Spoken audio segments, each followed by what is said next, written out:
Al yazmalı yarim, ne örüyorsun orada? Anan kandır da gel, buluşak tenhalarda. Al yazmalı yarim, ne örüyorsun orada? Babanı kandır da gel, buluşak tenhalarda.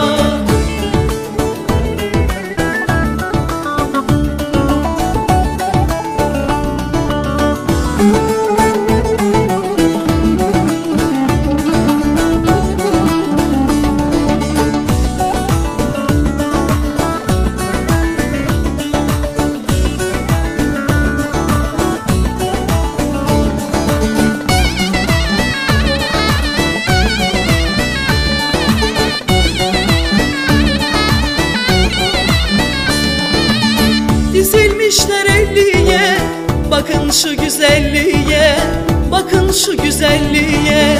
Gözümde tüter oldu, gidemedim zileye, gidemedim zileye. Al yazmalı yarim, ne örüyorsun orada?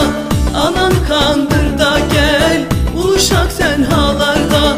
Al yazmalı yarim, ne örüyorsun orada? Babanı kandır da gel, buluşak tenhalarda.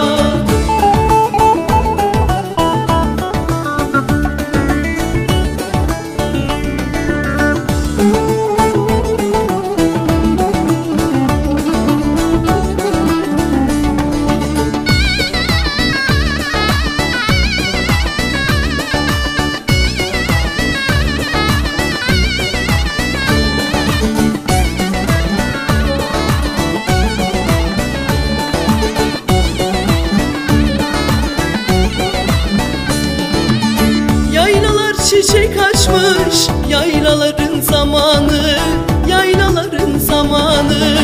Tokat mı özler oldu o suyunu